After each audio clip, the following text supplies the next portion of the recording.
Thank you guys. Welcome. This is Torah Portions. I'm Sean, your host. You're watching this on Kingdom in Context, and this is a part of our Torah apologetics series. So we're the best way I can think of is to defend the truth by knowing the Father's word. That's the best apologetics method I can think of. Throughout my life, I've found that so many people just don't know the words of Scripture, and therefore they have all types of questions or complaints or criticisms.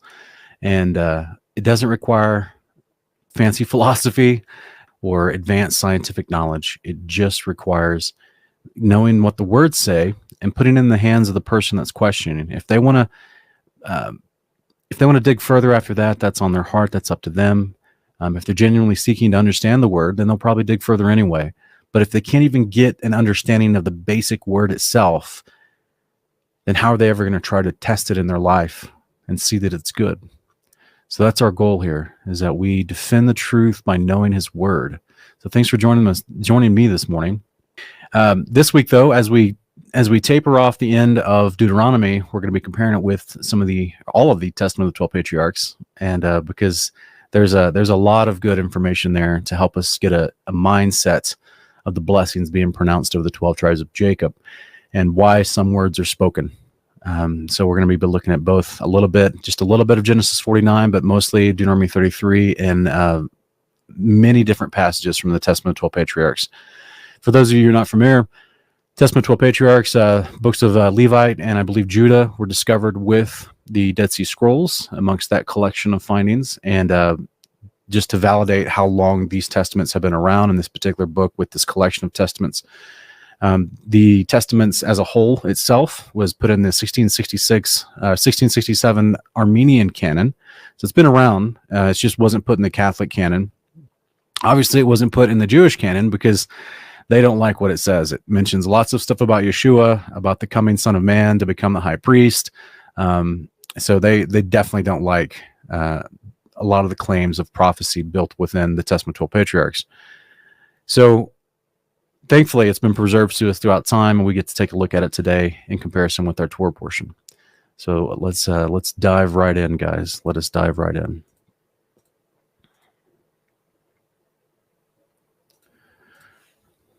All right, so this is going to be Deuteronomy 33. And let's take a look here. It says, "This is the blessing that Moses, the man of God, pronounced upon the Israelites before his death. He said, 'The Lord came from Sinai and dawned upon us from Seir. He shone forth from Mount Paran and came with myriads of holy ones, with flaming fire at his right hand. Surely you love the people. All the holy ones are in your hand, and they sit down at your feet. Each receives your words, the law that Moses gave us, the possession of the assembly of Jacob. So the Lord became king in Jeshurun with the leaders of the people gathered, when the tribes of Israel came together.'" A couple things I wanted to point out about this. One is the fact I've got highlighted here. We're going to look at that in the Septuagint, but real quick, what I don't have highlighted at the end of verse 5, it talks about Yahweh became king in Jeshurun. Okay, so the Jeshurun is an idiomatic user, like a pseudonym for Israel. And it's just basically saying at this moment, at the renewal of the covenant at Sinai, with all the descendants of Jacob that have multiplied to this great number of people that came out of Egypt's Exodus, they went into this covenant as a reaffirmation of it, as they celebrated Shavuot. And this is where they acknowledged that Yahweh would be their king, right? He's the one calling the shots over them. So this is why later we see that, they rebel, they ask for another king in the book of Samuel, and Yahweh is explaining, to Samuel, they're not rejecting the people. The people are rejecting Yahweh, basically, as their king. That's why they're asking for a man to be king over them. So this is just this little moment here in case everyone hasn't ever thought about it or recognized it in Deuteronomy 33:5, where this is the moment that Yahweh and Moses are acknowledging that Moses is a leader of the people. So is Aaron. They're both the two top leaders of the people, and Aaron even has a crown, right? So it seems like he has the trappings of a king. But as far as the actual ultimate authority, Yahweh is still called king over Israel in this moment, as he is the king of the covenant, the ultimate king over all, right?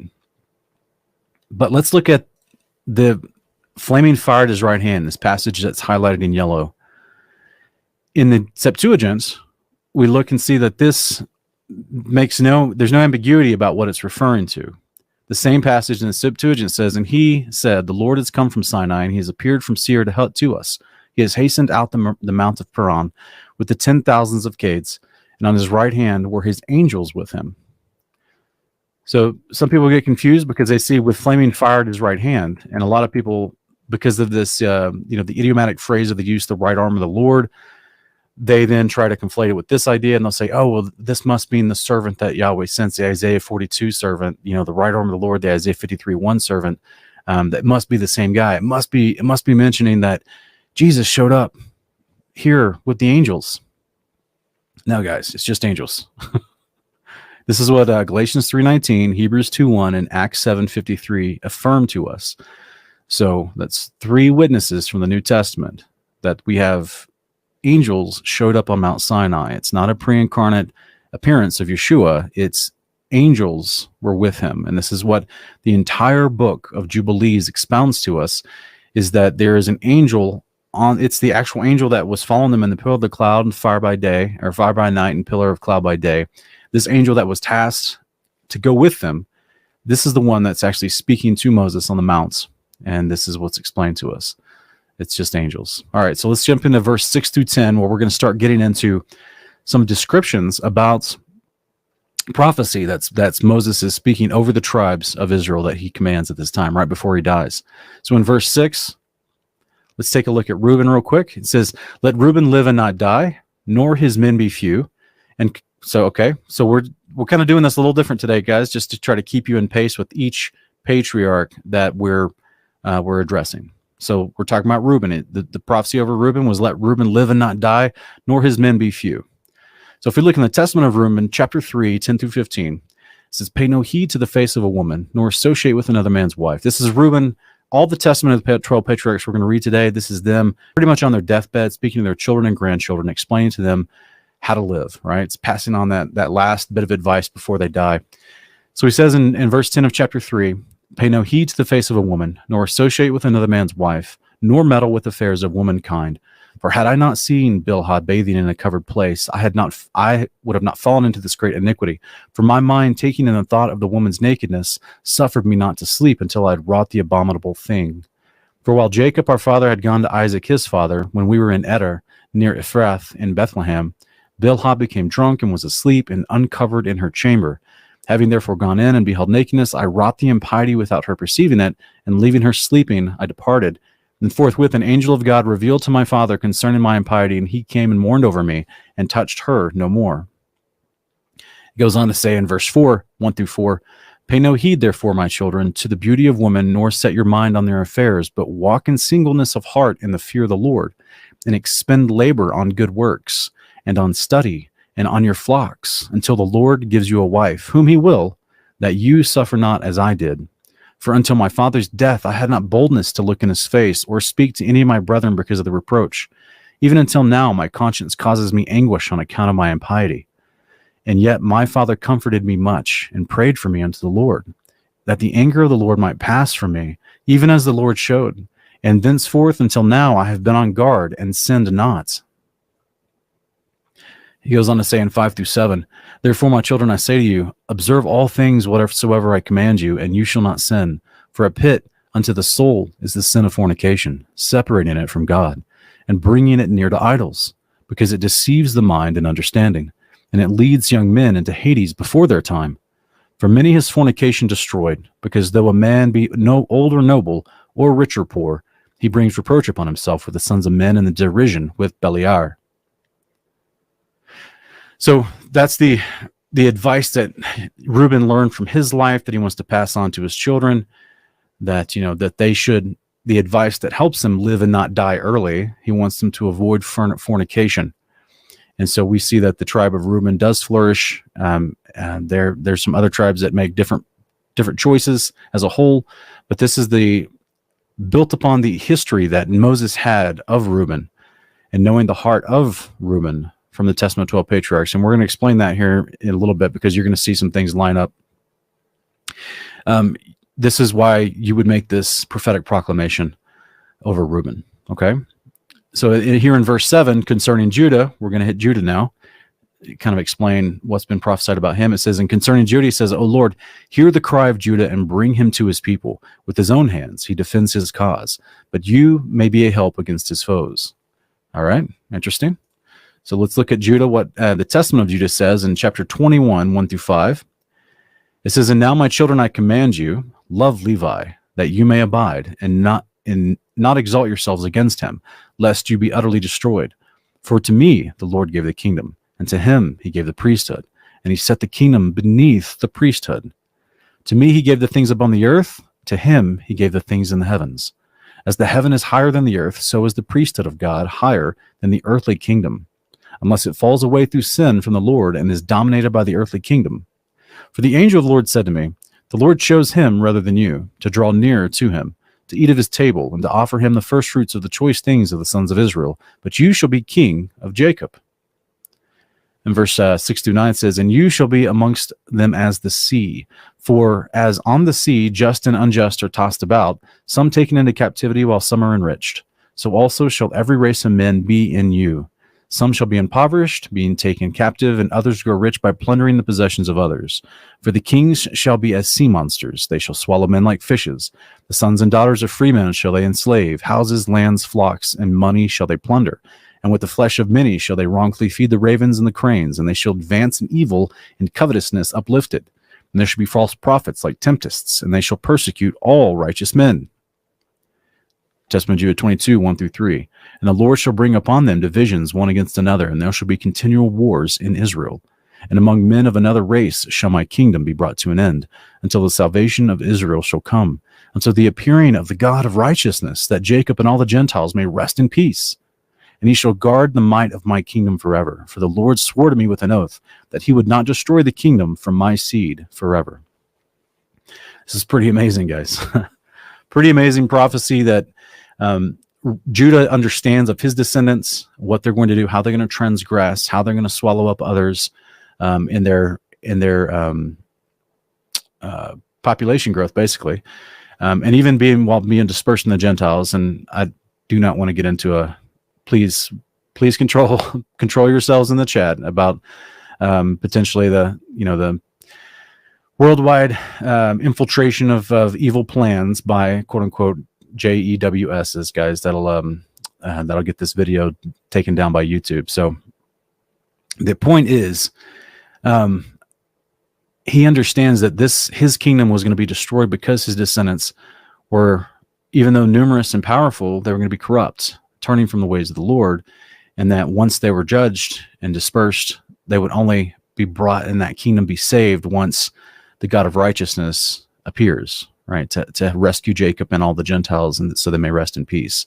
This is a prophecy of Yeshua to return, the whole idea of the Messiah that gathers all of Israel from wherever it's scattered and dispersed across the earth. Deuteronomy 30, verses 1-4. And then this is the idea of the second coming of the Messiah, right, which includes the first resurrection and the descension of the New Jerusalem, so that the peace can reign upon the earth with the kingdom on the earth at that time. So this is why we have this amazing promise that even Judah knows this. And we're going to read here in a couple of other testaments from some of the other sons, how they all understood these ideas of prophecy about how their descendants would rebel and be scattered because they read the book of Enoch, which I think is pretty fascinating. So let's go back to Deuteronomy chapter 33, and let's look at what it says, what Moses is speaking about another tribe. Now he's going to talk about the tribe of Levi in verse 8. He says, concerning Levi, he said, give your Thummim to Levi and your Urim to your godly one, whom you tested at Massa and contested at the waters of Meribah. He said of his father and mother, I do not consider them. He regarded his brothers and did not know his own sons, for he kept your word and maintained your covenant. He will teach your ordinances to Jacob and your law to Israel. He will set incense before you and hold burnt offerings on your altar. Now, real quick, the reference of him being tested, obviously the Thummim and the Urim are these things of judgment that he was given, these actual stones that he would keep in the pouch of the high priest. The high priest's breastplate system that was set up, and it was a part of judgment for him to make decisions as ruler over Israel, which is a part of the priesthood. But what it's talking about, he said of his father and mother, I do not consider them. He disregarded his brother and did not know his own sons. That's the idea. When Levi had to execute judgment at Mount Sinai because the people had rebelled and transgressed and started worshiping Baal, by creating the golden calf, the Apis bull. So therefore, Levi was stepped up in allegiance with Moses, the tribe of Levi did. And this is where, 3,000 men were killed that day because they were defending the covenant, defending the authority that Yahweh had set with Moses and Aaron. And they were basically handling, according to the covenant that everybody just went into, they were handling those who transgressed and started doing the occultic ways. So this is the idea that in verse 10, it goes on to say, Levi is tasked with teaching your ordinance to Jacob and your law to Israel. And this is what we've talked about with great detail in a lot of other places that we're going to read about this as well. I think included this passage in our Levi passages, that the priesthood is tasked for teachers. I mean, this is the idea that they're supposed to teach people how to turn from iniquity. It's a job of the priest. So let me make sure that I've read all. Yeah. Okay. So let's look at the Testament of Levi, chapter 8, 1-5. It says, and there again, I saw a vision as the former. After we had spent there 70 days, I saw 7 men in white raiment saying to me, arise, put on the robe and the priesthood, the crown of righteousness, the breastplate of understanding, the garment of truth, and the plate of faith, and the turban of the head, and the ephod of prophecy. And they severally carried these things and put them on me, and said unto me, from henceforth become a priest of the Lord, you and your seed forever. And the first anointed me with the holy oil, and gave me to the staff of judgment. The second washed me with pure water, and fed me with bread and wine, even the most holy things, and clad me with a holy and glorious robe. It goes on to say in 6-14, the third, by the way, guys, just in case you're in this Testament of Levi, this is the moment where he's actually receiving the priesthood from angels. These 7 ones clothed in white, it's the 7 priests, the 7 spirits of the Lord that go before the Lord, mentioned in Revelation. These are the 7, I would say the archangels, the high priests of heaven, or the leading priests of heaven, being 7 different angels. This is also the moment we read about in Jubilees chapter 32. Okay, but this is the Testament of Levi. This is his understanding of what happened to him and how he received the priesthood literally from God through the mediation of angels. This is a big deal. Verse 6 says, the third clothed me with a linen vestment like an ephod. The fourth put round me a girdle unto like purple. Excuse me. The fifth gave me a branch of rich olive. The sixth placed a crown on my head. The seventh placed on my head a diadem of priesthood, and filled my hands with incense, that I might serve as priest to the Lord God. And they said to me, Levi, your seed shall be divided into 3 offices, for a sign of the glory of the Lord who is to come. And the first portion shall be great, yes, greater than none shall be. The second shall be in the priesthood, and the third shall be called by a new name, because a king shall arise in Judah, and shall establish a new priesthood after the fashion of the Gentiles to all the Gentiles. So what this is fascinating, because we also have the book of Hebrews expounding upon the idea that Yeshua came from a tribe who never ministered at the altar, from the tribe of Judah. I think it's in chapter 7 of Hebrews. So this is the book of Levi, written and found and buried amongst the Dead Sea Scrolls before the book of Hebrews was even written, attesting to the same concept, that Levi was given the priesthood, a position of teaching the law to the people and having rulership over the people, being a direct mediator to God on behalf of the people, serving at the temple of the Lord, eating the food of the sacrifices on behalf of the people to the Father. It's just a beautiful thing. And he even was told there'll be a day when a new priesthood will arise from a descendant of Judah, which I think that's just, here's another wonderful prophecy of Yeshua to come, mixed in with the idea of who Levi was and was meant to be, and his descendants thereafter, who they were meant to be. So it goes on to say in verses 15-18 of chapter 8, Testament of Levi, and in his presence, and his presence is beloved, speaking of this new priest that's going to arise from Judah, as a prophet of the Most High. Yeshua was called a prophet, and now here's prophecy that he will be a prophet of the Most High, and he's of the seed of Abraham our father. Therefore, every desirable thing in Israel shall be for you and for your seed, and you shall eat everything fair to look upon. This is referencing the sacrifices brought that are to be without spot and blemish. In verse 17, and the table of the Lord shall your seed apportion, meaning they shall be a part of the priesthood and sit and eat the sacrifices of the Lord at the temple. In verse 18, and some of them shall be high priests and judges and scribes, for by their mouth shall the holy place be guarded. All right, guys. So these are such a unique tribal responsibility for the Levite tribe, that they're to be faithful in the instruction of the Lord. They're to be faithful in ministering the Torah, the ministering the instructions for the priests, for the meals to be brought, the sacrifices, and to guard the actual temple, which it puts them in a position of being a warrior priesthood. And I think that's just very interesting. Very, very interesting. We see the world twist this idea and pervert this idea with false religions, like Taoists and Taoist monks and Buddhist monks. They're considered a priest, but also warriors. Well, that tradition started from something. And so this is where Yahweh passes down to Levi this idea. Levi had already shown himself as a warrior back in the moments in Genesis when he actually had to go rescue Dinah from the Shechemites. He and Simeon went in there and took out a whole town. All right, so he was a warrior at heart, but he was also faithful to the covenant. And what's fascinating, I didn't have time to get into it with this particular portion because it's so much, but the Testament of Asher actually speaks about that behavior that Levi did. He doesn't speak about Levi directly, but he speaks about the behavior that Levi did when he went into Shechem to address the people that had kidnapped Dinah and were being dishonest with Jacob. And Asher explains it with very eloquent poetry. He explains the idea that sometimes the righteous man must do an evil deed to accomplish righteousness as the end result.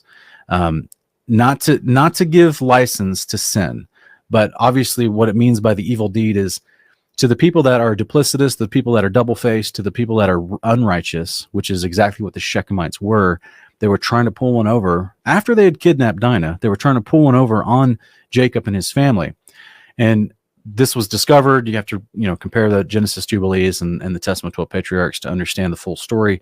This was discovered that they were not being genuine and honest, and this is why Levi and Simeon decided to go in there and personally handle business.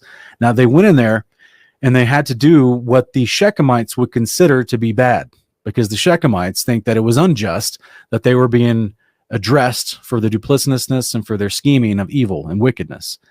There's already a death penalty for not just for rape, but also for kidnapping. And these people wanted to enter into covenant with Israel, literally. So it's just, and they were doing it duplicitously because they wanted to just take over and steal Rebekah, Isaac's wife, as well as Jacob's wife, Rachel. So this is what's talked about in those three books I mentioned. The point is, Asher beautifully tries to depict the idea of the righteous man who has to do ugly deeds while taking care of the unrighteous who are perpetrating evil. And then inversely, he talks about the unrighteous man who sometimes does good deeds so that he can manipulate the circumstances to accomplish more evil. So he's just saying, like, this world is not always black and white. Now, in no way at all does a righteous man have the license against the law of God to go out and do anything wrong or improper to anybody. This is why you should follow the commandments of God, because they'll lead you in wisdom and how to address unrighteous people. But the point is, from the perception of the unrighteous person, when justice is being done, they think evil is coming upon them. They think bad things are coming upon them. They don't want retribution. They don't want to be served as their deeds deserve. They don't want the righteous man to come in and pull them out of power or remove them from every Masonic hall in every corner of every city. They don't want them to come in and actually take out their institution of unrighteousness, medical industry. You would have this opportunity for the righteous man to come in and establish good things that affect people. So to them, in their mind, because they're deceived and they're working in a system that's unrighteous, they think, oh, this is bad. This is good. But sometimes you got to open up the wound in order to get the splinter out, right? Which causes more pain, more bleeding, but it's because you got to get in there and make room to get out the bad thing. Okay. So this is all that Asher is trying to say. The reason I mention that is because if you go on to reading the book of Asher, after we read some of the portions I'll put here later today, I just want you to understand, take your time with it, guys. It is not for the new people that are new to scripture. Okay. It's written very, very, very highbrow. I'll be very honest with you. It's written very complicated.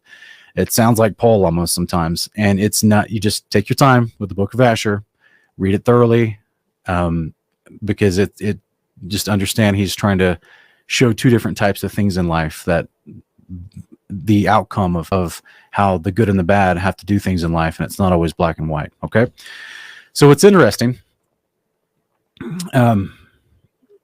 that we have the book of Levi, Testament of Levi. He had to go and he had to address unrighteousness. And this is what Jacob didn't like. This is what we read in Genesis 49 when it's talking about Simeon and Levi. We're going to talk about that here at the end. Okay, this is why I'm spending some time on this. Okay, so but Jacob didn't like what Levi, the dirty deeds that Levi had to do, and it tells you why very bluntly in Jubilees and Genesis. Jacob was afraid. Like he was not acting in faith at that moment. He was afraid. He had let his daughter get kidnapped and taken against her will, and so he was afraid of how to address the Shechemites who had a position of power in this land. But thankfully, Levi and Simeon weren't afraid. They just went in there and said, "It's time to face your maker, guys." And they're the hand of vengeance. So it's pretty amazing. Some big brothers coming after to rescue their little sister. What a story. But let's keep going in Deuteronomy chapter 33, and let's keep looking at one of the other sons that are mentioned in this prophecy of Moses, Benjamin. It says, concerning Benjamin, he said, "May the beloved of the Lord rest secure in him. God shields him all day long, and upon his shoulders he rests." Okay, all right, that's interesting. Let's see what the Testament of Benjamin has to say. From Benjamin's own perspective to his children and grandchildren, he says in chapter 8, verse 1 through 2, "My children, be sure to flee evil doing, envy, and hatred of brethren, and cleave to goodness and love. He that has a pure mind and love looks not after a woman with the view to fornication, for he has no defilement in his heart, because the Spirit of God rests upon him." So this, just as in Moses trying to prophesy over Benjamin that they should be rest secure in the Lord, Benjamin tells his children, this is how you rest. That the Spirit of God can rest upon you is by specifically, flee evil doing, envy, hatred of brethren, cleave to, do the acts of goodness and love, stay away from fornication and defilement of your heart. So this is him explaining to his children. Unfortunately, the long-standing history of Benjamin, they had some really rough spots in their history going forward after Deuteronomy 33. But then when you get to the days of Esther, the tribe of Benjamin redeems itself to some degree because they're actually saved by Esther, who was a Benjaminite. I think that's pretty fascinating.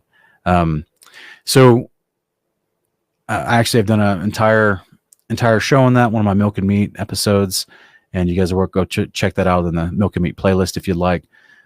So good and bad. Again, the long-standing history after Deuteronomy 33 of the tribe of Benjamin, they had some bad. They caused a civil war at one point in Judges 19, but then later, after they were taken into captivity, they actually literally became the reason why the remnants of everyone that was taken into captivity into Assyria under the hand of Nebuchadnezzar, that they were saved, was because of some characters within the tribe of Benjamin being faithful to the Lord and being faithful. Okay, so good and bad can happen. People can repent. Tribes can make different decisions as a whole. And so it's just interesting to see that Benjamin is trying to encourage them. This is how you rest in the Lord. Do these Torah commandments and stay away from these bad things and cleave to goodness and love, right? So let's keep looking here at Deuteronomy chapter 33, and let's see the next verse in 13. It says, Moses says concerning Joseph, he said, "May his land be blessed with the precious dew from the heaven above and the deep waters that lie beneath." So I love the juxtaposition there of, not juxtaposition, I love the I can't remember the name of it. It's kind of hyperbolic. Yeah, I think it's hyperbole of just saying that the extremities, the comparison of extremities with the heaven above, that's going to be extremely tall, high, versus the deep waters that lie beneath the earth, the ones that burst out in Genesis 7 of the deep, right? The fountains of the deep, that's going to be extremely low below the earth. So he's just trying to say between these two extremities, that his land may be blessed by the Lord, okay? And with the bountiful harvest from the sun and the abundant yield of the seasons, with the best of the ancient mountains and the bounty of the everlasting hills. See, therefore, okay, sorry, let me go into the Testament of Joseph real quick, just to kind of break down what Joseph describes as he is talking to his children. One second, guys.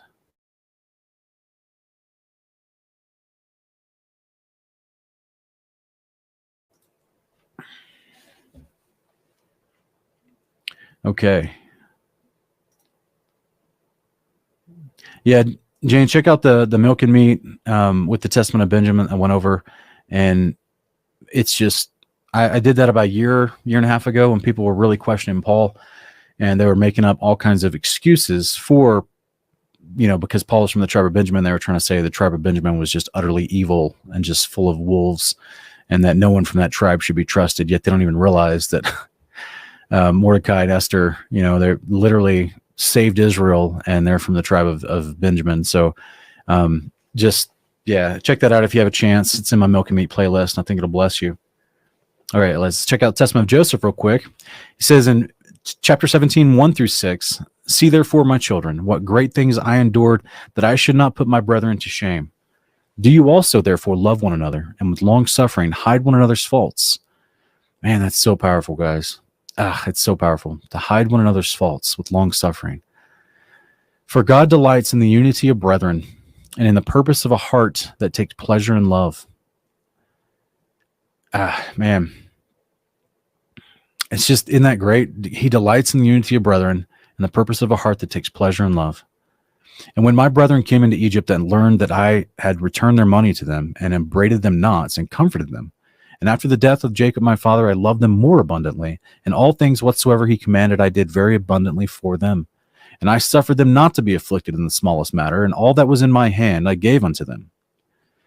And their children were my children, and my children as their servants. And their life was my life, and all their suffering was my suffering, and all their sickness was my infirmity. My land was their land, and their counsel was my counsel. And I exalted not myself among them in arrogance because of my worldly glory, but I was among them as one of the least." So just in case you don't remember, Jacob was like vice president of Egypt. Extremely powerful. Literally saved everyone in the region, in the known world at that time. Within I don't know exactly how far it extended, but because of what Joseph did, and following the prompting of the Lord through the vision, created an economic system whereby Egypt became a powerhouse nation to have enough provision to care for those who were facing famine in many other lands. So not only did he save Egypt from being destroyed through famine, but all the surrounding nations. So this was a huge, huge glory for Jacob, or for Joseph, I should say, which is what's being referenced here in verse 8, right? His worldly glory. Everyone thought he was amazing. And even with all that, he'd just go back home to his brothers and act as if he's the least of them and be a servant to them. And that's just an amazing amount of humility and love, knowing that they sold him into slavery, knowing that a few of them wanted to kill him. The Testament of the 12 Patriarchs as a whole, if you compare all their references to what they did with Joseph, it seemed it was Simeon and Gad who wanted to kill him the most. Reuben wanted to take him back to Jacob and not do anything to them, but Judah actually was the one that sold him, while Simeon and Gad were gone, had stepped away for a minute and didn't know that Judah had sold him. And Judah sold him because he knew Simeon and Gad wanted to actually kill him. So it was it's very interesting to see the breakdown. And apparently Levi wasn't even anywhere around during this time. So it's very interesting to see the breakdown with more description and detail. And in spite of all that, Joseph forgives them, loves them even further and more after Jacob dies. And to my understanding of Genesis, Jubilees, and Testament 12 Patriarchs, Joseph never revealed to his father Jacob what the brothers did to him. This is what he's referring to at the beginning, where he says, to hide your brother's faults, right? Because he wanted to love them. He wanted to have a relationship with them. But at the same time, he put up proper boundaries. He wasn't going to allow them to continue to disregard him. I mean, we see what he does with them when they don't realize it's him in Egypt, and he's toying with them back and forth with provisions, and he's establishing his authority and boundaries with them. He even imprisoned Simeon for about a year. So, so with that said, with proper boundaries established, he does go extra great lengths in humility and servitude to actually have a relationship with them. And that's very, it's love. Let's love her. He could have just went and told Jacob, hey, these guys need to be killed. They tried to kidnap me and sell me. You need to judge them. Have Levi kill them. Like, he could have been harsh, and he could have tried to prosecute them according to the Torah. But he showed forgiveness, and he decided to have love for them. Now, obviously, all of these 12 sons, they had a strong purpose for them on their life. But ultimately, the amount of character that Joseph showed towards his brothers with love, and not, like he says here in verse 8, not exalting himself among them, but just being as one amongst them the least and being a servant to them. This is the heart that we see Yeshua exemplify as well. You know, the wonderful moment in the book of John where the centurion or the Roman soldiers, they come and they're trying to apprehend in the Garden of Gethsemane. They're trying to apprehend Yeshua, and he just, speaking to them, acknowledging that he's the one they're looking for. They all fall down. The Yeshua just had, like he talks about, I think it's in Matthew 12, he's telling the Pharisees, do you not think that in an instant I could have my Father send me 12 legions of angels? Like, we're talking about the King of Heaven underneath the authority of the Father. He could have came in, and even though he was in the body of flesh, he could have called upon the angels of heaven to come in and do whatever he wanted. But of course, obeying the behavior and the mission that God gave him, which was to be a servant to people. Instead of that, we see him being persecuted. We see him being slandered by the Pharisees, rejected by even his own hometown in Nazareth, speculated on by the Greeks, and, like I said, trying to be entrapped legally by both the Pharisees and the Sadducees. And then at the end of it, what's he doing? He's washing feet. Like, right before he dies, he's just sitting there washing feet. He's trying to comfort his mother while he's bleeding out on the cross. He's offering salvation to the guy and the thief on the cross next to him, like up to his very last dying breath. So this is this attitude of humility and servitude that I would love to adopt in my life. Strive every year to get better at that attitude. And this is what Joseph exemplified, and it's such a beautiful thing. It really is. Okay, so we're going to keep going here and look at the next one that Moses mentions is Zebulun. So in verse 18, he says, concerning Zebulun, he said, rejoice, Zebulun, in your journeys. And so very simple, right? Just one little statement. And you're like, wow, rejoice in your journeys. That doesn't seem like a lot, and like, doesn't seem like he's saying really a lot about Zebulun. Why is Zebulun getting the short prophecy? But check this out. The Testament of Zebulun, chapter 6, 1-4, says, I was the first, and this is talking about the first amongst his family. I was the first to make a boat to sail upon the sea, for the Lord gave me understanding and wisdom therein. And I let down a rudder behind it, and I stretched a sail upon another upright piece of wood in the midst. And I sailed thereon along the shores, catching fish for the house of my father until we came to Egypt.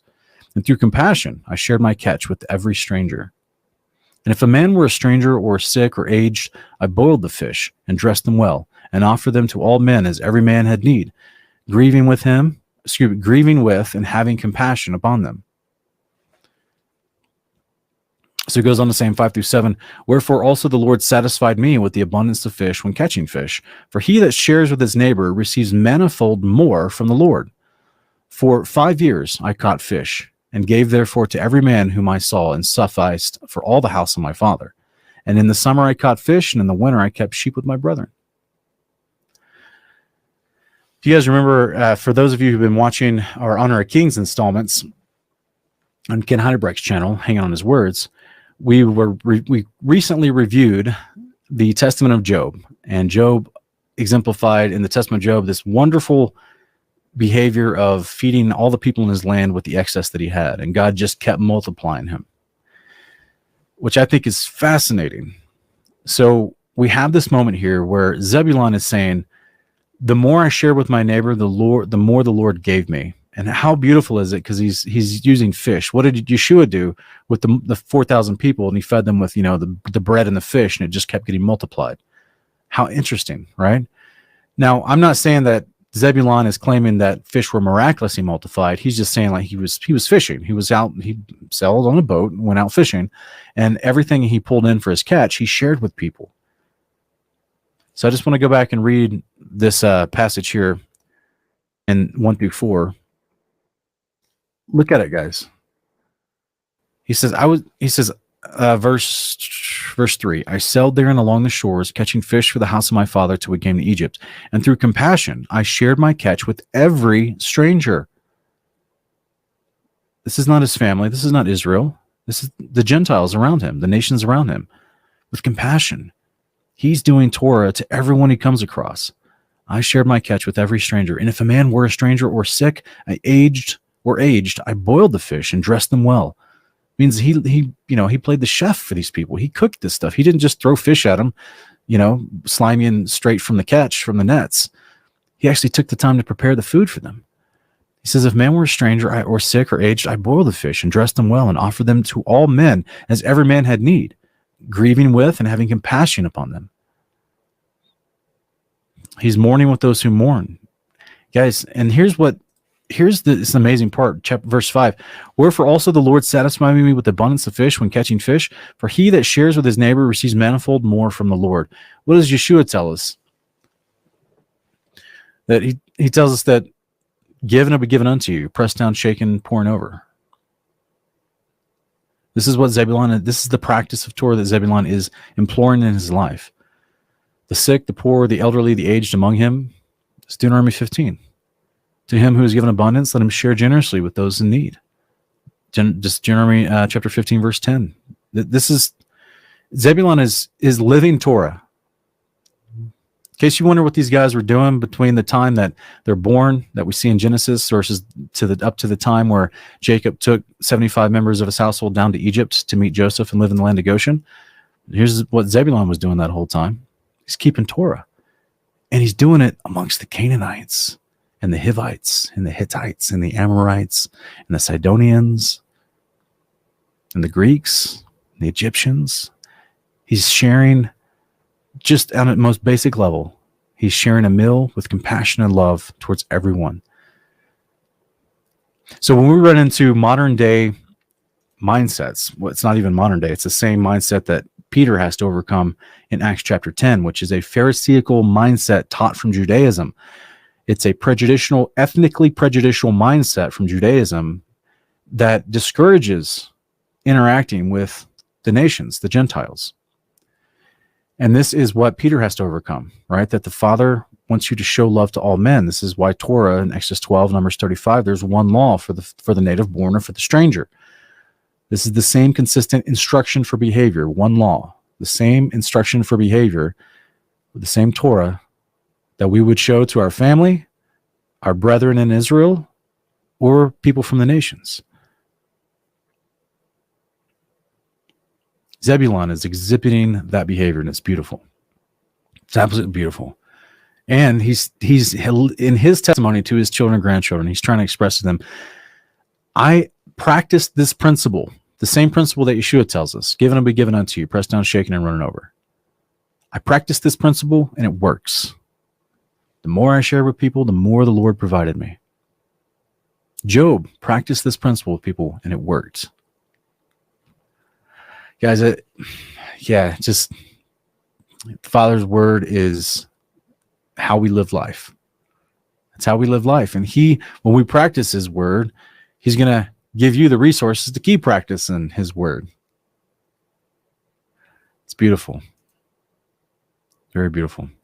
Let's go on to Deuteronomy 33, where it mentions Issachar.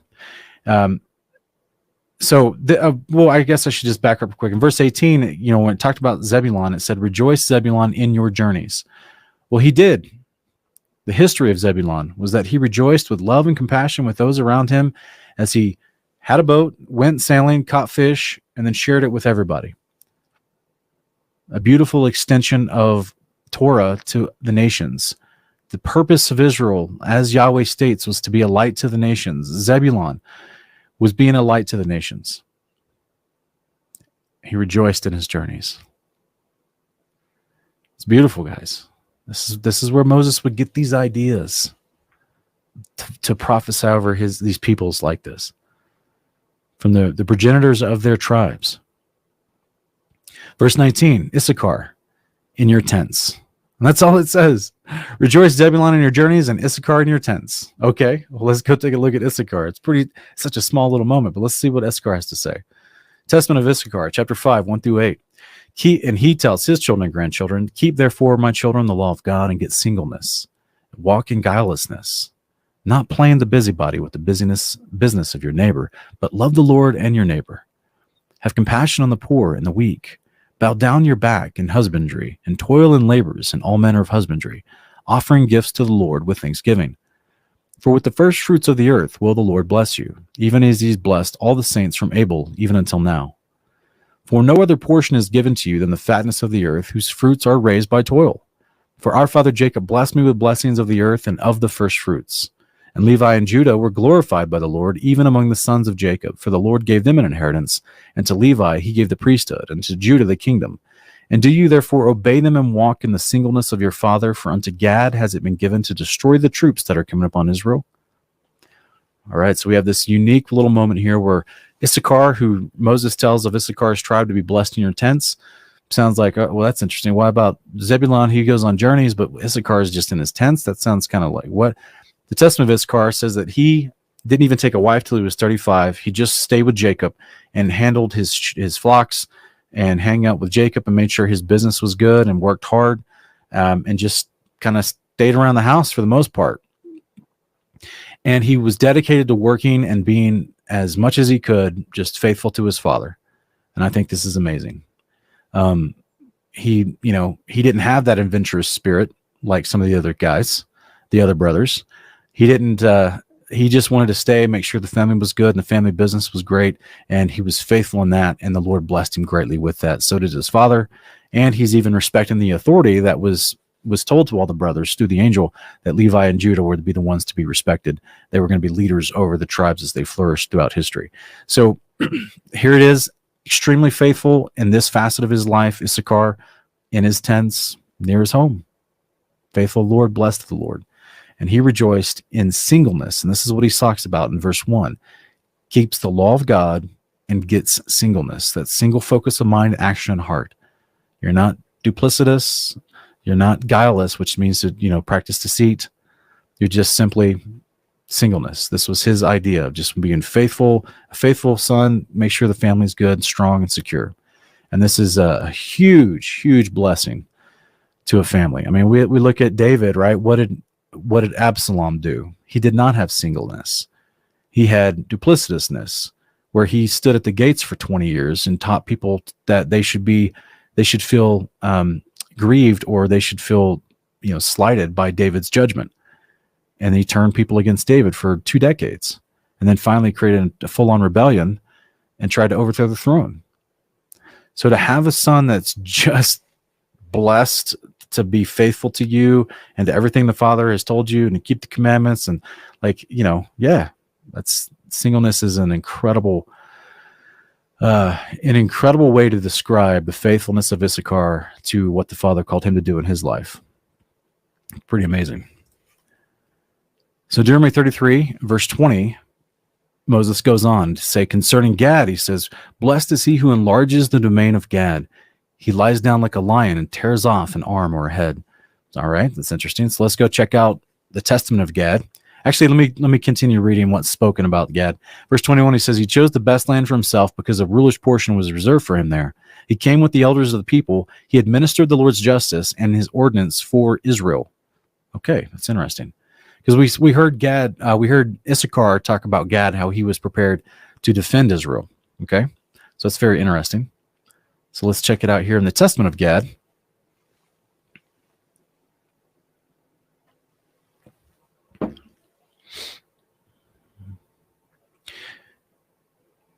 All right, yeah. So here in the Testament of Gad, chapter 5, 1-4, it says, hatred therefore is evil, for it constantly mates with lying, speaking against the truth. It makes small things to be great, and it causes the light to be darkness. It calls the sweet bitter. It teaches slander and kindles wrath. It stirs up war and violence and all covetousness. It fills the heart with evil and devilish poison. These things, therefore, I say to you from experience, my children, that you may drive forth hatred, which is of the devil, and cleave to the love of God. Guys, I'm going to stop real quick, because remember I said earlier, if you read the entirety of the Testament of Gad, the previous 4 chapters, he explains that he was one of the leading, he and Simeon, led the way in trying to kill Joseph. So, and he explains why. He was extremely jealous and hateful of Joseph. He didn't like him because Joseph basically called him out on some stuff, and also because of the visions Joseph had that he had shared with his brothers, that Gad was a man of great strength. And he talks about how he used to protect the flocks from wolves and bears and lions, and he would just run up to them and grab them by their feet and throw them, and then end up killing them. And it's just pretty fascinating. I don't know how big the guy was. I don't know if we're talking like Samson, supernatural spirit of the Lord strength, or if these were small baby cub bears or small lions. I'm not sure. Maybe some malnourished small lions. Either way, he claims that he had, incredible strength above his brothers, which I think is interesting because, we have Issachar mentioning Gad was going to be able to protect Israel. And we also have Moses talking about Gad being instrumental in the administering the justice of Israel, which would also have to do with decisions for military power of the nation. It's very interesting, this portrayal of Gad. He doesn't get talked about very much, but in his own admission, he committed a great evil wanting to kill Joseph out of anger and jealousy and strife and envy. And he repented of that. And then he's now here at the end of his life, he's saying, I repented of that. And he actually wanted to hurt Judah as well, because Judah sold Joseph out from under the ability for Gad to actually kill Joseph. So he also was angry with Judah. And as we've already been talking about, all the other brothers keep saying, respect Levi and Judah. They're the ones that God's put in authority over our tribes. And Gad was wanting to hurt Judah as well for doing that, because he really wanted to kill Joseph. So the father, it says in the Testament, the father had caused like a shriveled up nature to come about to Gad's right hand, so that he couldn't, for like 11 months, he was in extreme pain or whatever.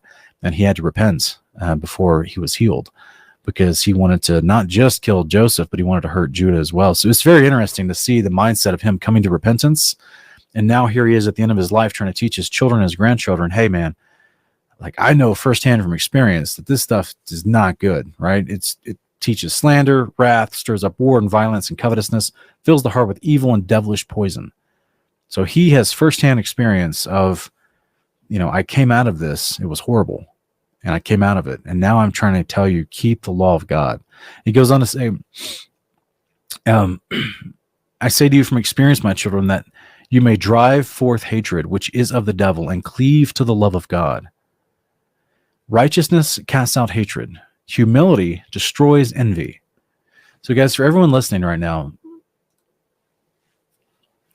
the bully, Gad, I'll just call him that. When he was younger in his life, he was the strong bully. And he had to repent. And he tells you, righteousness casts out evil. Righteousness casts out hatred, Righteousness, right behavior, doing the law of God. It's what pushes the hatred out of your life. So when people would ask me in the past, like, how do I actually forgive? Do righteousness. I used to have hatred towards someone that I was not forgiving, because they'd done some things I didn't agree with and I thought were unjust and that were extremely selfish, put some people in danger, hurt me emotionally. And, and they were still acting crazy, right? Still acting wild, still in denial about their behaviors, and still refusing to listen to any type of wisdom. And it took me 2.5, 3 years to come to a place where I just had to forgive them. I had to choose right behavior, which was whether I emotionally felt it or not. I had to step up and say, all right, Father, this hatred for this person is destroying me. So I'm going to, because you tell me to forgive people, just like you forgive me when I don't deserve it. You tell me I'm going to forgive this person. I'm going to do my best. Now that person didn't care that I forgave them. They really weren't in the picture anymore. That's okay. It doesn't matter. Truly wasn't about them. It was about me and my relationship with the Father. I wanted to have sound judgment in my life. I wanted to be able to think straight and not be filled with hatred. So I had to learn to do righteousness, and it pushed out the hatred. In the beginning, I didn't feel it. I didn't feel warm and fuzzy feelings toward this person. I still don't, to be honest with you. But it doesn't matter. I can still objectively do behaviors of love towards them out of respect for God, obviously behaviors of love within the boundary of that relationship now. But the point is, at that time, I still had anger in my heart towards that person. But for days, for months, I would tell myself, I forgive them. Father, help me forgive them. I want to forgive them. I'm going to walk in forgiveness, even if I don't feel like it. I'm going to do my best to control my facial reactions and control my responses, and I'm going to walk in forgiveness with this person. They don't deserve it. I don't feel like it. It doesn't matter. This is what I'm called to do, and this, and it did. It pushed out the hatred out of my heart. And my mind and my heart exploded after that. And to me, that was a huge turning point in my walk with God. Getting from a place of moving out of head knowledge to a place of practical, like imploring the weighty matters in my walk, to the point where the Father at that point just absolutely opened up my mind to understand his word like never before. And then it was more of a, how do I apply his word in practical ways to this world in my life? Because I saw that this was so powerful and it changed the way I think. It was amazing. It changed my paradigm. And then I was realizing, oh my gosh, the average person definitely needs to learn this too, because I've been around a lot of people that were believers struggling with anger and disappointment and hurts that turned into hatred. And they were not receiving good teaching from the church they were going to know what righteousness is, the law of God, and how to do it, discipleship. So therefore, they're sitting in the pew, like stewing. It's festering is probably a better word. They're festering in the pew, trying to put on an outward facade of, I'm here, I'm trying to, be a good Christian and love God. But inside, they have questions, they have hurt, misunderstanding, and they're just festering. So, without understanding what righteousness is and how we can practice it in our life today, it is our discipleship. It is keeping the law of God, like all these leaders of these tribes keep telling their children and grandchildren. We're never going to push out hatred and evil and envy and strife and bitterness, slander, maliciousness. And he says, cleave to the love of God. He also says humility destroys envy. And so that's, should be obvious, but to a lot of people that have never heard that before, and some people don't even recognize what envy is. They struggle, they just think they don't like somebody. They don't realize there could be envy as a part of that dislike that's motivating. The underpinnings, the roots of that dislike could be based in envy, right? That person has achieved something in life or has received a blessing in life in some way. The other person doesn't have that. They don't realize that envy is causing animosity in their heart towards that person. Humility destroys envy. So I love these Testament of the 12 Patriarchs because they're giving us practical instruction in a way that sometimes even, Exodus through Deuteronomy doesn't quite give you. I mean, we're told to stay away from envy in, 1 Timothy and Ephesians and, some of Paul's encouragements, right? And we're told that we should love our neighbors, we love ourselves, like Leviticus 19 talks about. But sometimes you don't get, just some of this basic. Sometimes sometimes it feels like the instructions that we get in Exodus through Deuteronomy are so overarching big, like love your neighbor, don't sleep with your sister-in-law, just like huge overarching big stuff. But then like the emotions that motivate those things doesn't always get explained with such clarity and depth like we see from passages like Testament 12 Patriarchs. A pastor who's never read the Testament 12 Patriarchs would say, oh, well, this is just loving God and loving your neighbor. You should learn how. But how do you do that? Paul tries to expound on how to do that, and so does James and John in many of their epistles. They try to, go in and say, all right, well, this is why we don't show favoritism, James chapter 2, right? This is where Paul would tell, Timothy to stay away from fornication, envy, and strife, and flee, 1 Timothy 1, verse 7. You just stay away, free from temptation of women. You know what I'm saying? Like he's trying to tell them, But then some of the motivations behind it, this is why I just think some of these testaments are so powerful, because they're just having a conversation with their family, admitting their faults and explaining how they learned to overcome those faults in their life throughout their life, guys. And to me, it's just really powerful, right? To understand something as simple as, if I practice humility, it drives out envy. Well, that seems simple, but then you're like, all right, well, how do I start practicing humility? Okay, well, how do you start humbling yourself, right? Testament of Joseph is an incredible example of him humbling himself, no matter what his position was in life, no matter what he attained in his professional career or his achievements. If you're an athlete, maybe you won the World Series or the Super Bowl or something, but ultimately, are you just humble to be able to hang out with people and serve them? Oh, sweet. Yeshua shows us servitude is humility, and that's going to drive out envy. So something to consider. We'll keep going here. He says, for that he that is just and humble is ashamed to do what is unjust. Okay, that's much. Being reproved not of another, but of his own heart. And guys, this is powerful. You rarely see this. You rarely see this spoken about in the canon of 66. This is super powerful. I'm going to read it again. For he that is just and humble is ashamed to do what is unjust, being reproved not of another, but of his own heart, because the Lord looks on his inclination. This is if your conscience condemns you, to you it's sin. This is where your own heart is your conscience. It's your first guide to keep you pushing back to practicing the law of God, practicing the instructions for right behavior. It says, because the Lord looks on your inclinations, your starting motivations. He knows those. He already looks on them. So even before your behavior results in having to be reproved by other people, you can course correct yourself. Now, sometimes you need a community, but other times the community can't be there for you.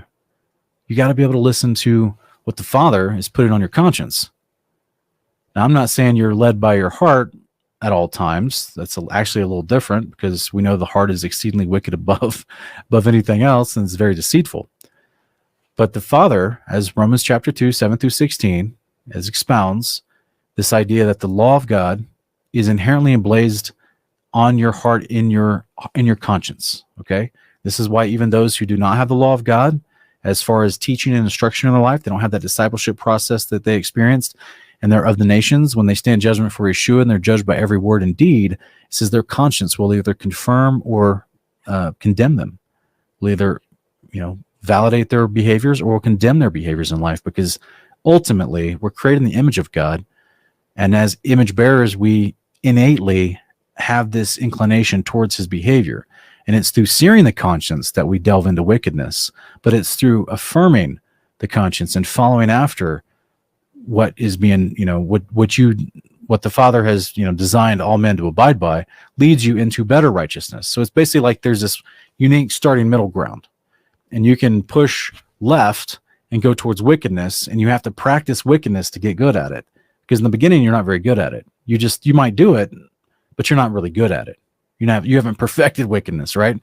You also, in the beginning, on this middle ground, you may be doing behaviors of righteousness as well at times, but you may not be very good at it. Still make mistakes. This is why we're told to practice the instructions of Yahweh, so we get better at it. It's discipleship. And of course, if there's immediate men in your life, women in your life that have been practicing longer than you, well, they can help you practice in your discipleship. So that's the idea of everyone is image bearers of God, made in the image of God, innately, have this idea of God's instructions written on their heart, and it will be what is used at your judgment when you stand before Yeshua and all your secrets are revealed, is because you had a choice in your life. Everyone does. You can persist out of envy, strife, hatred, malice, anger. You can persist in unrighteousness and get better at that, or you can start persisting towards good behavior, towards right behavior, and get better at that. This is why Yeshua tells us we must endure till the end. And 1 John 1:8, John reminds us that anyone who claims to be without sin is a liar. This is a process that we're in constantly. And even though we practice to get better at the good behavior, we still may mess up. We're reading about all these patriarchs, like Gad himself. This is a guy who grew up. Levi has already been made, at this point when they try to sell Joseph and Gad wants to kill Joseph, Levi has already been made high priest over all of his family. They're under Levi's authority. Levi's making atonement for them at Bethel. Gad is keeping the feasts at Bethel. Gad's keeping the Sabbath. Gad is going and bringing sacrifices to the temple at Bethel where Levi is ministering. Gad is doing the law of God. But here he is at this point in his life still struggling and succumbs to unrighteous envy and hatred that wanted to lead him to murder. He repents and he moves forward. Ezekiel chapter 18. God covers over and atones for him. God will be in the resurrection. So this is the beautiful promise and that we have, that the Father will forgive our sins if we truly repent. And this is where, it's a learning process. 5-9, Gad goes on to say, he speaks not against a holy man, because the fear of God overcomes hatred. For fearing lest he should offend the Lord, he will not do wrong to any man, or even in thought. These things I learned at last, after I had repented concerning Joseph. For true repentance after a godly sort destroys ignorance. I love that, guys. What did I tell you? What did I tell you guys earlier about me having to practice forgiveness, which is righteousness, and let go of the hatred? And this was a point of me repenting from that hatred. And that's how I was, but I didn't even feel it in the beginning. It took a long time before I truly felt it. But I willfully repented. And it said, repentance of a godly sort destroys ignorance. So my testimony was, when I learned forgiveness and truly started applying that in my life, not just towards people that hurt me, but towards my own mistakes and the hurt I felt towards myself, then the Father exploded my understanding of Scripture and truly, led me on the journey to where you see me at today. Repentance after a godly sort destroys ignorance. And it drives away the darkness, and it enlightens the eyes, and it gives knowledge to the soul, and it leads the mind to salvation. And those things which I had not learned from man, in those things which it has not learned from man, it knows through repentance. So guys, this is where I love in the Psalms 119, I think it's 119, David talks about, your words, Lord, have caused me to be smarter than all my teachers. And it's fascinating to see that when we practice the words of the Father, obviously it's going to give you wisdom. It's going to enlighten your eyes. So it's a turn of a phrase. I mean, it's going to make you smarter, make you more understanding about life, give you wisdom about how to handle life, right? And do it in a better way. It's good for you and everyone around you. But these are things that men sometimes can't teach you. So therefore, you only learn it through repentance. The word repentance, guys, means you stop doing the behavior of destruction of the world and you start doing the behavior of the Creator. You start doing His behavior. That's the law of God. So this is Gad telling you right here. There's some things you can only learn through doing the law of God. And that's the wisdom I want in my life. So Deuteronomy 33, Dan is now mentioned, chapter 20, verse 22. It says, concerning Dan, Moses said, Dan's a lion's cub leaping out of Bashan. All right. Very small. But here in the testament of Dan, we see chapter 5, verse 1 through 6, Dan talks about some things that's very interesting. He says, verse 1, observe therefore, my children, the commandments of the Lord, and keep his law, depart from wrath, and hate lying, that the Lord may dwell among you, and Beliar may flee from you. Speak truth each one with his neighbor, so you shall not fall into wrath and confusion, but you shall be in peace, having the God of peace.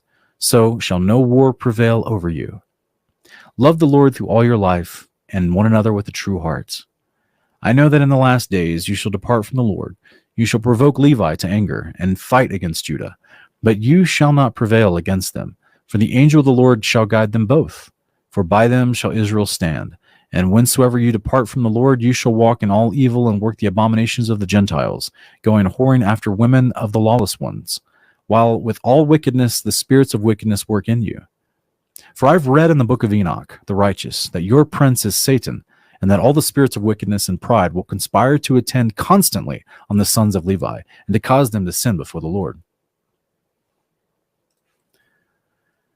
So guys, this is just fascinating. So he's telling them, look, I read all this in the book of Enoch. I know what's going to happen with you guys.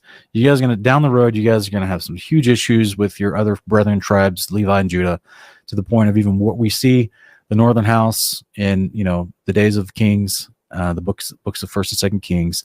The northern house goes to a form of civil war with fighting against the southern house. And in the land of Dan, specifically, they set up a golden calf and were worshiping Baal. So they transgressed the covenant, which means they're fighting against Levi. They've transgressed the authority of Levi, which was to serve Yahweh and the covenant.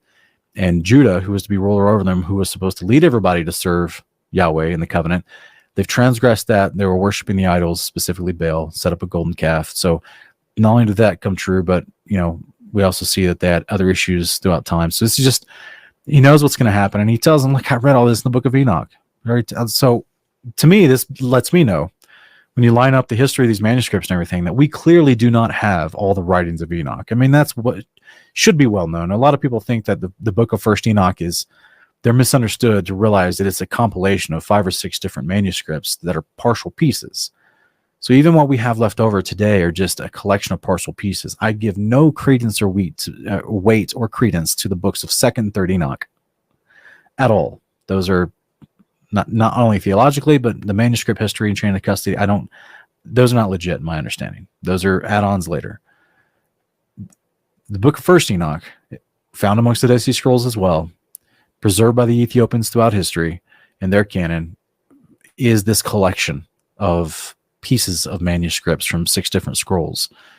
And in it mentions some things that we could infer about some of the stuff these Testament of the 12 Patriarchs brothers are talking about, but not with great detail. Therefore, it's my understanding that the fullness of those manuscripts, of which we only have partial pieces, the fullness of those manuscripts were read by the Patriarchs. And this is why we have the book of Jubilees tell us that Levi, in chapter 44, he had all the books of Jacob and his fathers, all the way back to Shem and Noah. They had these books, the writings of Enoch. Chapter 12 of Jubilees 12 says Abraham read the writings of Enoch passed down from his fathers. Noah took the writings of Enoch on the boat with him, guys. Very simple. Just like he preserved the animals, he also preserved his personal effects. He took the writings of Enoch with him. We see Abraham read them and understood them. And it's even expounded upon in another smaller little fragment of the Dead Sea Scrolls. I mean, because a lot of people really struggle with Jubilees. And I personally say it's because they haven't read it. But a lot of people really struggle with Jubilees. Even if you don't like Jubilees claiming that Abraham had the books of Enoch to read and write and understand, there's a smaller piece in the Dead Sea Scrolls found. It's called the Genesis Apocryphon. And it talks about Abraham reading the book of Enoch to the king of Egypt and teaching him wisdom. That's fascinating, guys. It's fascinating.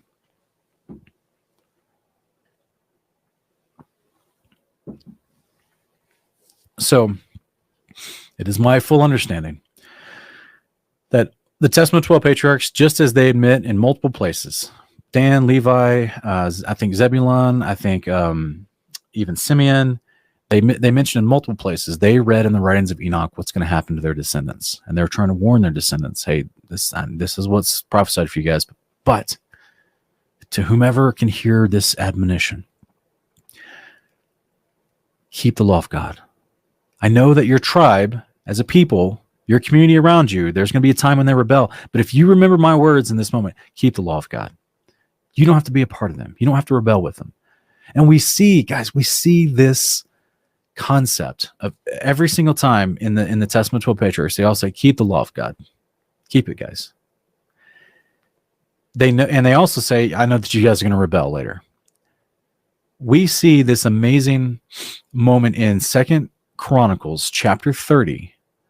8.5 tribes assembled together to keep Passover under King Hezekiah. Even though the northern house had been scattered, there were small remnants of people from each tribe that were still in the land, from Dan to Beersheba. Hezekiah sends out a courier, says to all those that are of the northern house still there, whoever's still there, come on down. And when they all get assembled and you add up all the tribes that are listed between 2 Chronicles 30 over into through 35, eight and a half different tribes. And I say half because of Manasseh is included in there, right? So 8.5 different tribes. And they are coming to keep covenant. They're repenting, even though the people around them from their tribes had transgressed the covenant and abandoned it and went to worship Baal. And even when they were called upon, some of them didn't repent. And they continued in their unrighteousness even after they had been oppressed and taken over by foreign kings, just as the Father promised would happen if they transgressed the covenant. So even after all these things came true, they still persisted in unrighteousness. But yet, small remnants within each tribe of those 8.5, they all came together in righteousness to practice Passover and unleavened bread with Hezekiah. I don't know if they had the Testament 12 Patriarchs at their disposal to read from and to understand. I don't know. But I think it's fascinating that we have each of these patriarchs telling us, I know you guys are going to rebel. I'm still going to tell you to keep the law of God. So I just think that that's a very poignant little device, if you could. It's a very poignant teaching device for these people to think and realize, just because it's okay. So put it in the modern day, guys. Here in the United States, I know that a lot of people watching, some of you guys are from other countries, but even in the modern day, the country that you're in, they may rebel against good behavior. They may rebel into envy, jealousy, and strife, which is the foundational emotional pillars of communism. And that's what's trying to take over the world right now, is communism. Built upon the political ideals of social justice, built off envy and strife. It's horrible. So even though a majority of the population around you, depending on the country you're in, may be fallen into this unrighteous behavior, you keep the law of God. It's that simple. Let's go into Naphtali. So concerning Naphtali, Moses said, Naphtali is abounding with favor, full of the blessing of the Lord. He shall take possession of the sea. And then I included in parentheses here, guys, in the Septuagint, it actually says he shall take possession of the west and the south, as opposed to the sea in the south. I'm not sure exactly if that's a big deal or not, but because I don't know where those lands are anyway, specifically, and I don't know what time frame supposedly this possession took place, but it's very interesting. He should take possession of the sea in the south, or the west and the south.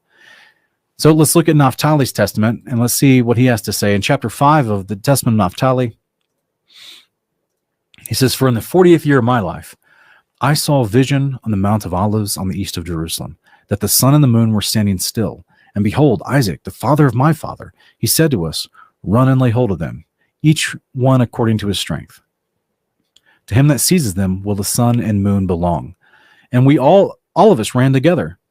Levi, he laid hold of the sun. Judah, he outstripped the others and seized the moon. And they were both of them lifted up with them. And when Levi became as a son, lo, a certain young man gave to him 12 branches of palm. And Judah was bright as the moon, and under their feet were 12 rays. And the two, Levi and Judah, they ran and laid hold of them. And a bull upon the earth with 2 great horns and eagle's wings upon its back, and we wished to seize him, but we could not. But Joseph came and seized him, and ascended up with him on high. And I saw, for I was there, and behold, a holy writing appeared to us, saying, the Assyrians, the Medes, the Persians, the Chaldeans, the Syrians, shall possess in captivity the 12 tribes of Israel. And again, after 7 days, I saw our father Jacob standing by the sea of Jamnia, and we were with him. And behold, there came a ship sailing by, without sailors or pilot, and there was written upon the ship of Jacob. And our father said to us, come, let us embark on our ship. And when we had gone on board, there arose of him a storm, and a mighty tempest of wind. And our father, who was holding the helm, he departed from us.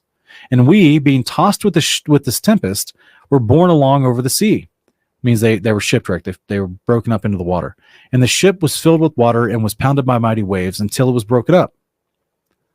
And Joseph fled away upon a little boat, and we were all divided upon 9 planks. And Levi and Judah were together.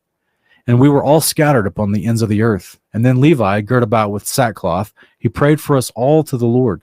And when the storm ceased, the ship reached the land as it were in peace. And our father came, and we all rejoiced with one accord.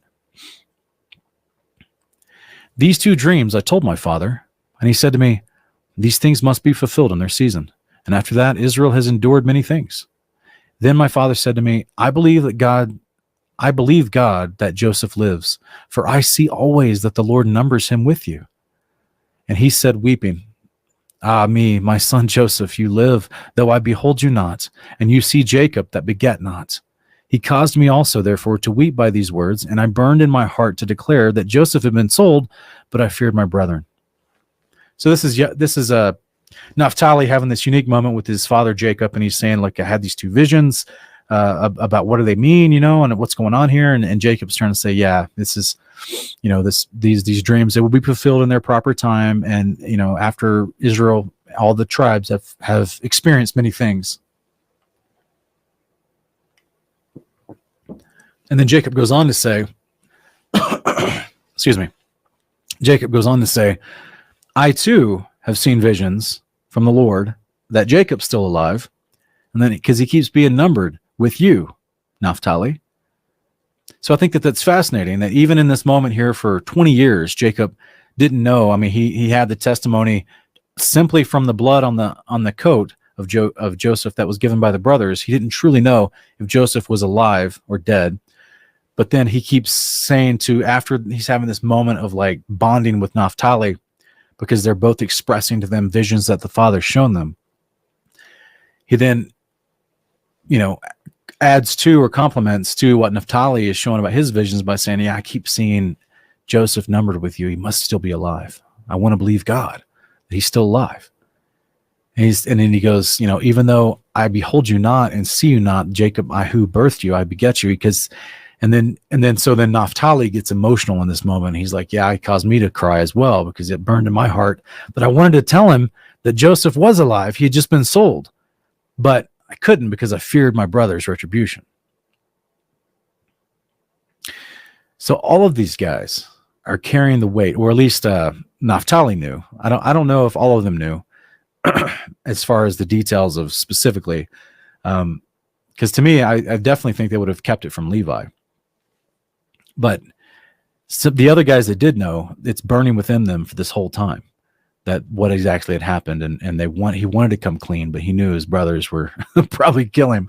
So it's very interesting to see this relationship being built between Naphtali and Jacob, and how they're both being, having visions of what's happening to their descendants, what's going on over time. So he goes on to say in chapter 8 of Naphtali, and lo, my children, I've shown you the last times how everything shall come to pass in Israel. And do you also therefore charge your children that they be united to Levi and to Judah, for through them shall salvation arise unto Israel, and in them shall Jacob be blessed. For through their tribes shall God appear, dwelling among men on earth, to save the race of Israel, and to gather together the righteous from amongst the Gentiles. If you work that which is good, my children, both men and angels shall bless you, and God shall be glorified among the Gentiles through you, and the devil shall flee from you. Oh, guys, is this not James 4:7? Submit yourself to God, resist the devil, and he will flee from you. Oh, that's interesting. He goes on to say, and the wild beasts shall fear you, and the Lord shall love you, and the angels shall cleave to you. And as a man who has trained a child well is kept in kindly remembrance, so also for a good work there is a good remembrance before God. But him that does not that which is good, both angels and men shall curse, and God shall be dishonored among the Gentiles through him. And the devil shall make him as his own peculiar instrument, and every wild beast shall master him, and the Lord shall hate him. For the commandments of the law are twofold, and through prudence must they be fulfilled. For there is a season for a man to embrace his wife, and a season to abstain therefrom for his prayer. And so then, there are 2 commandments, and unless they're done in due order, they bring very great sin upon men. So also it is with the other commandments. Be therefore wise in God, my children, and prudent, and understand the order of his commandments and the laws of his every word, that the Lord may love you.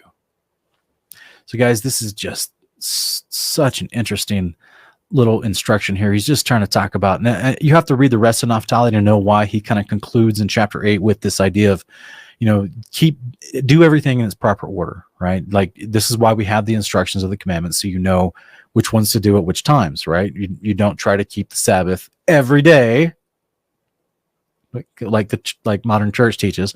Oh, I believe in Jesus, I'm in the Sabbath every day. No, you're not. That's not the definition of the Sabbath. And you're supposed to work 6 days, not rest. So let's take the definitions of these words and let's keep them in their context. And guess what? We have sound instruction we can do in proper order. So this is the idea that we would just we have to know the words first so you can know how to do them in their proper order, for what reasons they're for, what context they're about. This is where it takes you to do them. Remember what was his name? What was the guy? What was hang on one second. The son, I'm trying to remember the son's name, that he just stayed at home. He was in his tents. Issachar, yeah. That was just in his tents. And his testament in Issachar talked about how he was just, faithful to his father, and he stayed at the house basically. And Issachar, he talks about how it was so important for him just to do what he was supposed to do, just to, be singleness and single focused and just doing the commandments of God, obeying his father and being faithful to his family and make sure the businesses of the family were good. And, he was just a stalwart, if you were, he was the example of Luke 16, story of the prodigal son. Issachar was the example of the older brother that stayed with the father and managed his affairs well and done well, but retained a good attitude when the younger brother comes home. See what I'm saying? Whereas the parable that Yeshua told in Luke 16, that, the older brother doesn't have a good attitude, right? He's kind of bitter that he's there the whole time, being faithful to the father and making sure everything's good. And the son went out and squandered his wealth. And so Issachar is there and he's faithful and he's happy for his brother and for his father and everything. It's very interesting. And he's faithful in all of these, doing all the commandments in the proper way. And here we have Naphtali in the same manner, trying to express, because he talks about, there's just basically two versions of things in life. You just have to read the rest of Naphtali, guys, to understand it. Again, I don't have time. I'm already at an hour and a half here. I don't have time to explain every single part of these books of the Testament of the Patriarchs, because they're big. So I was just trying to fit the most appropriate piece for these prophecies that are in these to help you understand a little bit of Moses' mindset of why he would be prophesying over these things that are consistent with stuff they already they already understood and prophesied about themselves. And then we're also going to look at Jacob here in Genesis 49 shortly as well. So hopefully this has been understandable and a blessing. But what I would hope that we pull away from this is that each of these boys have their own life, their own experiences, and their own understanding of how they overcame sin and kept faithful to the terms of the covenant, which are the commandments. And as a result of doing that, they now have this wonderful testimony at the end of their life to realize that they endured to the end. They kept faithful to the end and endured to the end. And this is what we're told by, we're supposed to do. Keep going. Get back to that first love and endure to the end, right? Stay faithful, singleness of heart and mind. Keep the commandments, keep learning them, keep practicing righteousness. And then you'll get the reward of the covenant. So let's look at the end here. We got one more. We'll look at Asher real quick. Because what's unique about Deuteronomy 33 is Simeon is not mentioned. But we're going to address Simeon. I'm going to read from his testament as well. And we're going to address how Jacob speaks of him. And so it's interesting. But Moses does not mention the tribe of Simeon in this. And if you guys remember, it's the tribe of Simeon that Moses had to deal with, and Phinehas had to deal with in Numbers chapter 24, who had went out with the Moabites or the Midianites and partied with them and did the occultic pagan things with them, and then tried to literally bring back women into the camp, the women of their fornication into the camp with them, and create a marriage between one of the chieftain daughters of the Midianites with one of the leaders of the Simeonites, which was a huge no-no as far as them intermarrying and creating covenants with other nations around them. So a plague breaks out and lots of people die. I think it was 24,000 people die. It's only stopped once the transgression was stopped, and Phinehas has to take care of that. As a result, if you do the math at the beginning of the book of Numbers, when they do the census at the beginning, and you look at the census later, and I think it's at the end of the book of Numbers, Simeon lost the majority of that 24,000 people. Simeon's tribe was reduced by like 20,000 people. That's a big hit, guys, because some of these people only had 45, 50,000 people in them. So Simeon, the sin of the tribe of Simeon resulted the most in losing its numbers. Is that, for some reason, is that why Moses doesn't mention them here? I don't know. Does it matter? I'm gonna try to share that in just a minute, but let's look at Asher real quick. And of Asher, in verse 24, he says, Asher may be the most blessed of sons, may he be the most favored among his brothers, and dip his foot in oil. May the bolts of your gates be iron and bronze, and may your strength match your days.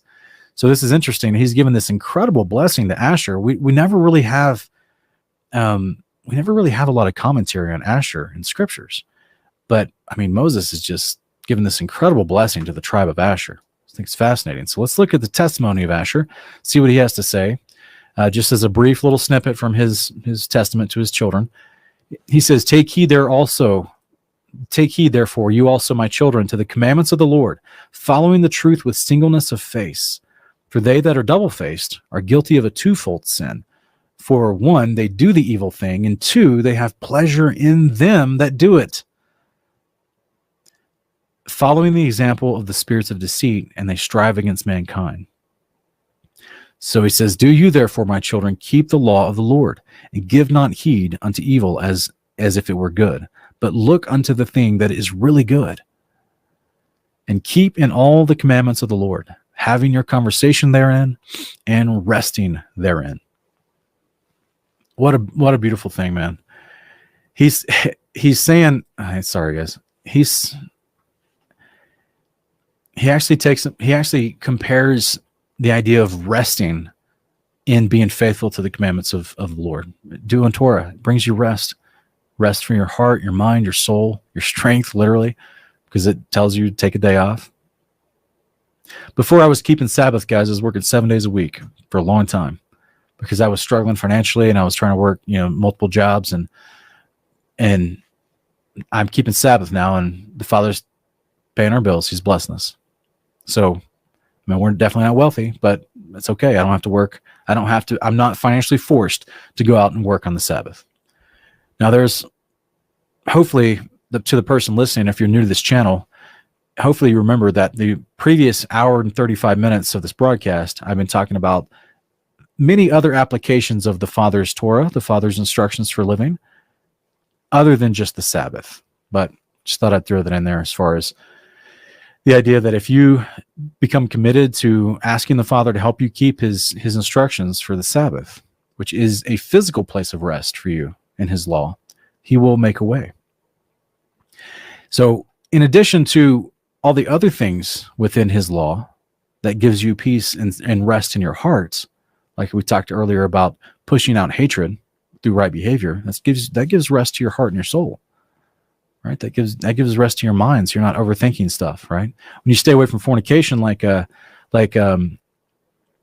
Reuben talked about, how he saw Bilhah naked, and he was like, "Oh man, it plagued my mind. I couldn't even sleep until I acted upon the abominable thing."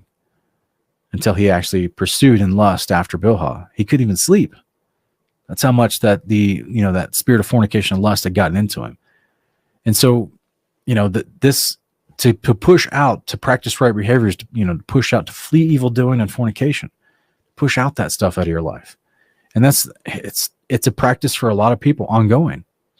I've not been perfect at lust in my life when I was younger. I mean, I'm not saying I'm perfect now, but the point is, like, I'm definitely a lot better. So, but the point is, as a young man, a lot of young men really struggle with this. Really struggle with this. And this is where I think that the testimony of Issachar was kind of interesting, because he's talking about how, he didn't even try to pay attention to women until he was like 35. And at that point, he was like tired from how much work he had been doing in his life. And then he decided to take a wife and sit down and try to have kids. And it was just interesting that his other brothers, were getting into the fornication concept. You read the Testament of Judah, it talks about how he married Bethsua, which is one of the Canaanite king's daughters, and how, he was, the only reason he hooked up with her is because he was drunk. And her father enticed him with a bunch of money. So it's, it's one of those things that, it's just one of those lessons that a lot of men in their young years, their 20s especially, they struggle to learn. But ultimately, hopefully you understand that we're addressing a lot of different behaviors from the law of God that apply to our lives, not just the practice of keeping the Sabbath, although that is a sign of the covenant. It's pretty important. I would suggest everyone, sound of my voice, would practice it. And if you're practicing it today as you listen to this, Shabbat Shalom. Hope you have a good day of rest. And it's not hard to practice. You literally just stop working that day. Don't work for money. Don't make other people work for money. You just take a day off and rest. Physically rest. Spend some time in the Lord, and reading your scriptures. Focus on God. Just chill. So I just want to encourage you guys. This Testament of Asher, Moses speaks super highly of Asher in Asher's own testament.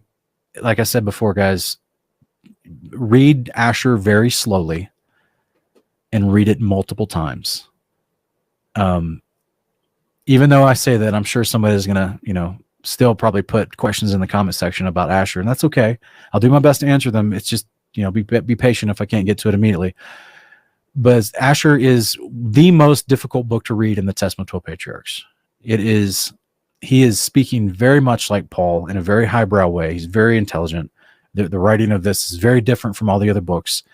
And it's trying to expound to you that, this is, it's just, you'll have to take your time with it and read it. But I love the fact that here in verse 4 of chapter 6, he just simplifies it by saying, look, make your conversation about the commandments and have your rest as you do the commandments.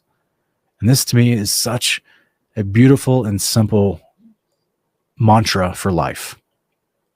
If you get one of those little inspirational posters in your office wall, here it is. Asher 6:4.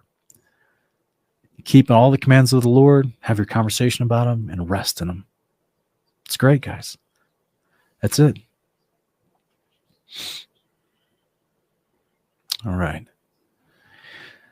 So let's go to Genesis 49, 5-7. Now, we've already covered this in previous weeks, but today we're going to remind ourselves of what this says, because Jacob, remember, in Deuteronomy 33, he doesn't even mention Simeon. He blesses all the other tribes, but he doesn't mention Simeon. Very suspect. Jacob already mentions Simeon, and he explains why Simeon would be just lumped in with Levi. Genesis 49, 5-7. Simeon and Levi are brothers. Their swords are weapons of violence, and may I never enter their council. May I never join their assembly, for they kill men in their anger and hamstring oxen on a whim. Cursed be their anger, for it is strong, and their wrath, for it is cruel. I will disperse them in Jacob and scatter them in Israel. Now, guys, this is after Levi's already got the priesthood. This is, like I've said before, Jubilees and Genesis both tell you that Jacob was very afraid of what Levi and Simeon did to the Shechemites, even though Levi and Simeon were justified by the Shechemites. Were justified in doing what they did to rescue Dinah and to take vengeance on the Shechemites. Jacob acted in fear. So this makes sense why he says, I don't want to enter in their council.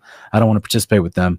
Because, that's just, hey, we're all frail. We're all human. Jacob was afraid. He was afraid of how valiant and bold and courageous they were. He was literally going to let his daughter be kidnapped, raped, and sold off to someone else in marriage. And he wasn't going to do anything about it. So, we're not all perfect, guys. Jacob, he was a righteous man throughout most of his life, but he had his faults too, right? We're not all perfect. He was afraid. And so Simeon and Levi, they were not afraid. Jacob tells them they will be scattered in Israel. Okay? So let's read in the Testament of Simeon what Simeon has to say about some of these concepts. Chapter 5, verse 1-6. Therefore was Joseph comely in appearance and goodly to look upon, because no wickedness dwelt in him. For some of the trouble of the spirit, the face manifests. So, and now, my children, make your hearts good before the Lord, and your ways straight before men, and you shall find grace, that's favor, before the Lord and men. Beware, therefore, of fornication, for fornication is the mother of all evils. separating from God and bringing near to Beliar. For I have seen it inscribed in the writing of Enoch, that your sons shall be corrupted in fornication, and shall do harm to the sons of Levi with the sword. But they shall not be able to withstand Levi, for he shall wage the war of the Lord, and shall conquer all your hosts. And they shall be few in number, divided in Levi and in Judah. And there shall be none of you for sovereignty, even as also our father prophesied in his blessings. So guys, now we have, chronologically, verse 6, we have Simeon testifying to what we just read from Genesis 49. Jacob, in Genesis 49, on his deathbed, speaks that Simeon and Levi will be dispersed in Israel, and that they're together, they're brothers, they're together.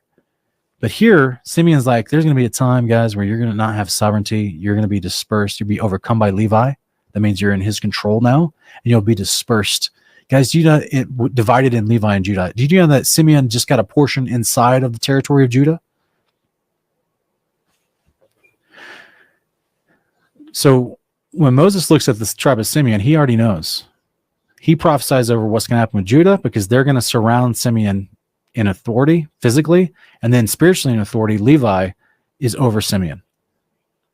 So the tribe of Simeon still exists, and still existed, but Moses didn't have to prophesy over them because they're already swallowed up in Levi and Judah.